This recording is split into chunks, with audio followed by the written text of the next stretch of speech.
Educational studies and system का जो पहला वीडियो था, मैंने उसमें आपको relationship of education and philosophy के बारे में समझाने का प्रयास किया था।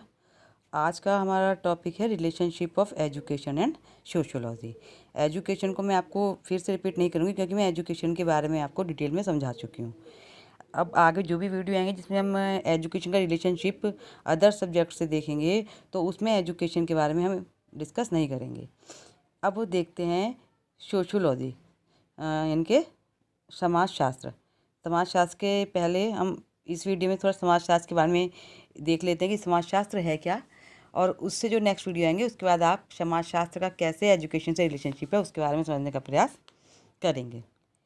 जो आपका ये आपको समझ में आ गया होगा कि शिक्षा के बिना जीवन नहीं है, शिक्षा ही जीवन है और जीवन ही शिक्षा है। जो हमारी लाइफ है उसे हमने दो भाग में बांटा है मेनली। हमने क्या, वैसे भी जनरली दो भाग होते हैं हमारी लाइफ में, दो पार्ट होते हैं। एक तो आपका होता है आपकी पर्सनल नीड्स होती हैं और एक आपकी सोशल नीड होती हैं। जो पर्सनल नीड होती है उसमें आपका physical, mental, emotional, characteristic, spiritual या कल्चरल डेवलपमेंट होता है। और जो आपकी सोशल नीड होती है उसमें आपका फैमिली, सोशल या सोसाइटी, नेशनल, इंटरनेशनल सारी नीड्स इंक्लूड होती हैं। तो इस तरह से जो शिक्षा जो है आपकी पूरी तरह से एक सामाजिक प्रक्रिया बन जाती है, क्योंकि जैसा ही समाज होता है या यूँ कहें कि शिक्षा जो है आपके समाज द्वारा ही संचालित होती है।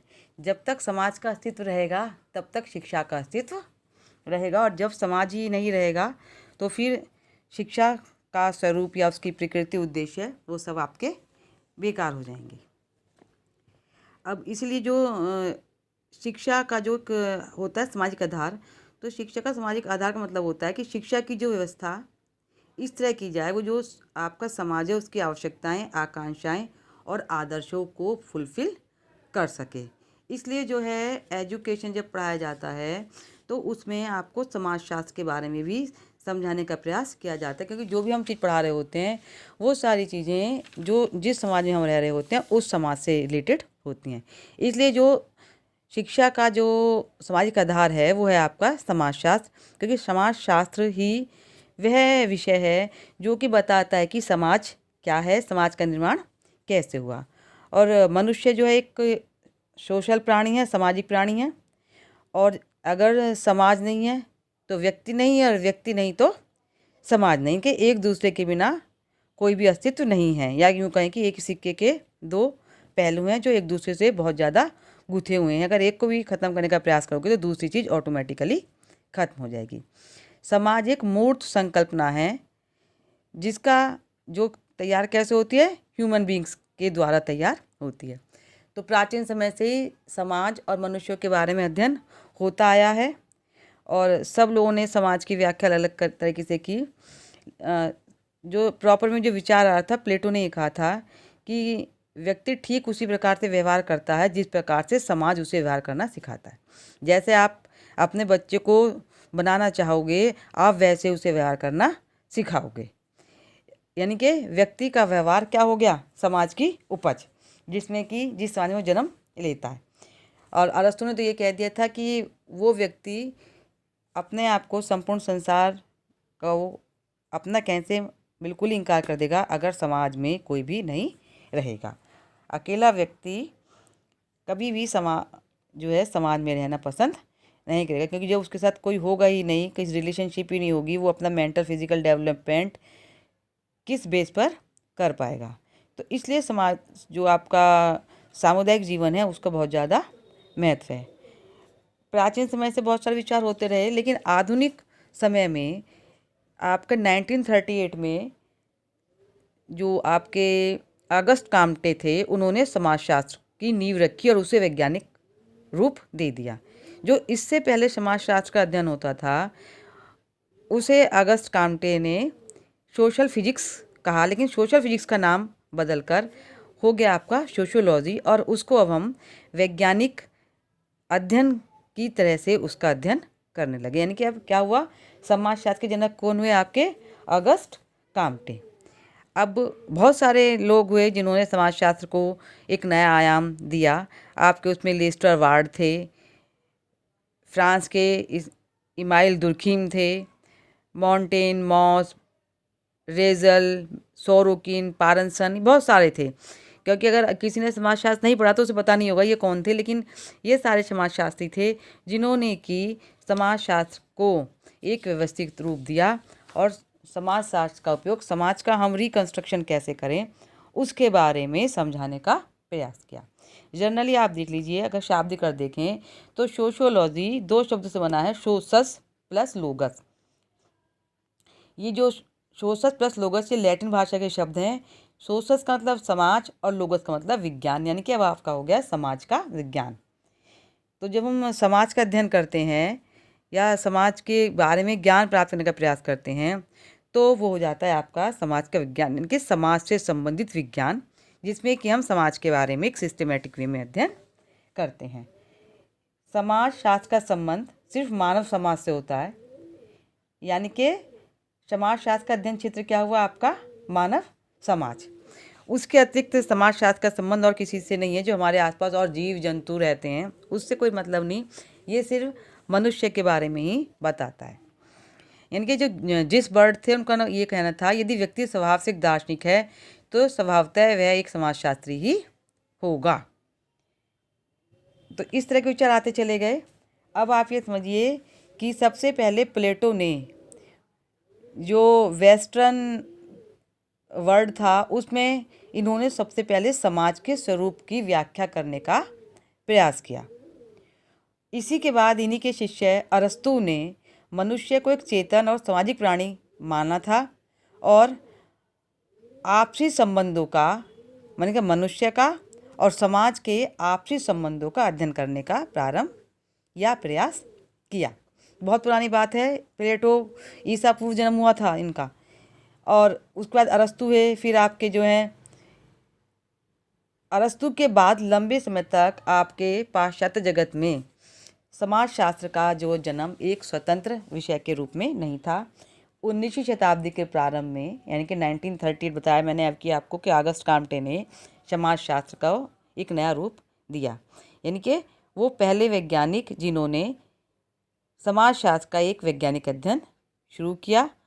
बता चुकी हूँ समाजशास्त्र को सोशल फिजिक्स का कहा था, बाद में इसको सोशल फिजिक्स की जगह समाजशास्त्र कह दिया गया। ये क्वेश्चन आपके पीजीटी में भी आ जाते हैं। ये भी आ जाता है कि समाजशास्त्र के जनक कौन है, लेकिन वर्तमान में आधुनिक जनक अगर पूछते हैं तो वह है आपके ऑगस्ट काम्टे में। इसी तरह इन्होंने 1876 में प्रिंसिपल ऑफ सोशियोलॉजी पुस्तक लिखी थी और इस पुस्तक में इन्होंने समाजशास्त्र से रिलेटेड अपने विचार दिए थे। अब देखते हैं कि विभिन्न समाजशास्त्रियों ने क्या क्या परिभाषाएं दी थी समाजशास्त्र विषय के संबंध में। सबसे पहले ऑगस्ट काम्टे की देख लेते हैं। इन्होंने कहा समाजशास्त्र सामाजिक व्यवस्था तथा सामाजिक प्रगति का विज्ञान है। अपने आप में बहुत कुछ कहने का प्रयत्न किया कि जो है आपका जो सोशल ऑर्डर होता है और सोशल प्रोग्रेस, इसकी जब स्टडी करेंगे तब वो होगा आपका समाजशास्त्र। सामाजिक व्यवस्था कैसी होती है? समाज एक जाल है जो व्यक्तियों के आपस में संबंध से बना है। आपके गिडिंग्स ने इन्होंने कहा समाजशास्त्र समग्र रूप से समाज का व्यवस्थित वर्णन और व्याख्या। वही अगस्त काम्टे वाली बात, लेकिन कहने का तरीका अलग। यानी कि जब हम होल सोसाइटी का एक सिस्टेमेटिक वे में उसका बिल्कुल ही डिस्क्रिप्शन करते हैं और फिर उसका एक्सप्लेनेशन करते हैं कि समाज, पहला समाज कैसा था, फिर यानी कि आदिम समाज क्या था, आदिम समाज से आधुनिक समाज कैसा बना, जब उसका अध्ययन करेंगे तो जाता है आपका समाजशास्त्र।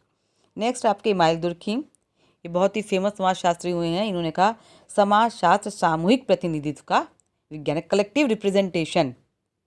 इनके हम समाज बात करता है समूह की, जब हम पूरे समूह के बात करते हैं कि इन समूह का आपस में संबंध क्या है, ये एक दूसरे से कैसे अपनी आवश्यकताओं से जुड़े हुए हैं और कैसे अपने आवश्यकताओं को पूरा करने के लिए कैसे अपने सामाजिक व्यवस्था करते हैं, जब उसका अध्ययन करेंगे वो होगा आपका समाजशास्त्र।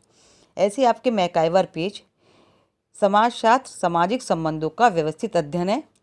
ये गिडिंग्स ने भी कही थी, उससे पहले आपके काम्टे ने भी कही। इन्होंने एक बात और कही कि सामाजिक संबंधों के जाल को हम समाज भी कह सकते हैं। अगर आता है समाज किसे कहते हैं, समाज क्या हुआ, सामाजिक संबंधों का जाल। यहाँ सामाजिक संबंध खाली मानवीय संबंध आ रहे हैं, इसके अतिरिक्त वो किसी और की बात नहीं कर रहे।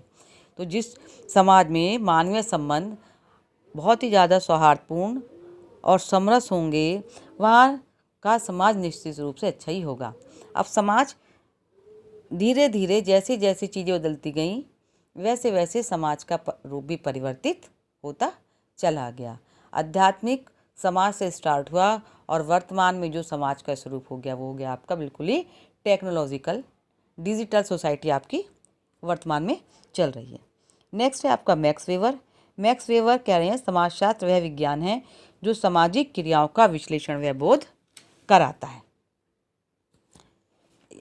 विश्लेषणात्मक करना है। अब इसमें चीज़ वही चल रही है कि समाज में क्या क्या एक्टिविटीज़ होती हैं, वो एक्टिविटीज़ क्यों हो रही हैं।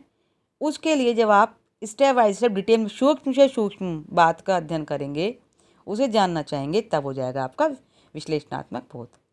अब ऐसे क्यूबर का कहना था समाजशास्त्र को मानव संबंधों के वैज्ञानिक ज्ञान की शाखा कहा जा सकता है। अगस्त काम्टे कह रहे थे क्योंकि समाज का अध्ययन हम वैज्ञानिक तरीके से करेंगे, साइंटिफिक वे में करेंगे। तो जब साइंटिफिक वे में किसी चीज़ का अध्ययन करते हैं तो वो होता है क्रमबद्ध, सुव्यवस्थित और संगठित। ये तीनों चीज़ आ जाती हैं साइंस में। जब इस तरह से अध्ययन करते हैं तब कहलाता है वो वैज्ञानिक ज्ञान की एक शाखा।